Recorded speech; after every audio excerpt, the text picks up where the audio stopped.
Jyotiba. My name is Navya Tayde. Today we are celebrating birth anniversary of Dr. Babasaheb Ambedkar. We all know that there were three gurus of Babasaheb. The soul of Ambedkar comes from Gautam Buddha, Sant Kabir and Mahatma Jyotiba Phule. Without understanding these three, one cannot understand Babasaheb Ambedkar. His first guru was Gautam Buddha. Gautam Buddha revolted against the wrong rituals and inhuman traditions. His second revolutionary idol was Sant Kabir. Sant Kabir fights against religious practices of claiming to have higher standards. Clearly, Kabir had influenced him greatly. And his third guru was Mahatma Jyotiba Phule. He intensely fought against the wrong interpretations of religious texts, traditions, and rituals. But what in Kabir had impressed him? What role had Kabir played in shaping the personality of Babasaheb Ambedkar? It is said that Ambedkar's family was Kabir Panthi. He must have come to know about Kabir in his childhood. It is more likely that Ambedkar was introduced to the questioning and philosopher Kabir through 100 Poems of Kabir, a book published by Macmillan in 1915.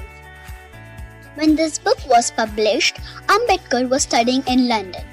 Needless to say, this book must have influenced on him. Though 500 years separated, Kabir and Ambedkar faced similar social and religious ambience. That is why Kabir's personality gave a new edge to Ambedkar's leadership abilities. Let us first try to understand Kabir's time. Kabir was a poet and a thinker of 15th century, born into a poor Julaha family. At the time, Julaha was untouchable caste. Muslim rule had become established during Kabir's time. Islam had opened many new doors for Shudras and Ati-Shudras. At the same time, the Brahmanical counter-revolution had emerged. It was aimed at saving Hinduism from the onslaught of Islam. Ramanuj was the founder of Vaishnav Bhakti movement. One of his disciples, Ramanand, had shifted base from South India to Kashi to convert Dalit castes to Vaishnavism. To stop Dalits, especially Chandals, from converting to Islam, he turned them into Vaishnavism by giving them the mantra of Ram Ram. He did this in the most odd way, ensuring that his body did not touch Dalit's body. He whispered the word Ram twice into their ears, which according to him made them Vaishnavites. Dalits were not allowed entry into the temples. They could have glimpse of their Thakur or Krishna from distance. For Kabir, there were two power centers in society, the Mullah and the Pandit. Coincidentally, Ambedkar held the same belief. Mullahs and Pandits were the undisputed leaders of their respective communities, and no one dared to question them. Kabir could see how the Pandits and Mullahs were feeding false messages to the masses in name of Varna system. He could realize that there was a big difference between what they preached and what they practiced. Kabir could see that the Mullahs and Pandits were not only ruling the material force, but also ruling the intellectual force of society. He understood that the people needed a new intellectual stream based on principle, seeing is believing, like Gautam Buddha. Kabir held dialogues with both the Mullahs and the Pandits, but without success, so he turned to the principle of neither Hindu nor Muslim. He developed his own principles, his own way of seeing religion and society.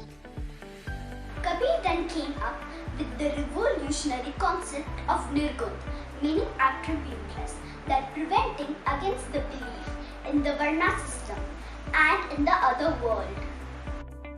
He realized that no revolution is possible without abandoning false rituals. This aspect of Kabir's thought influenced Dr. Babasaheb Ambedkar. In the 20th century, Dr. Babasaheb Ambedkar was facing the same challenges that Kabir had faced before 500 years. That was why Kabir's concept of seeing is believing gave him the vision he was looking for.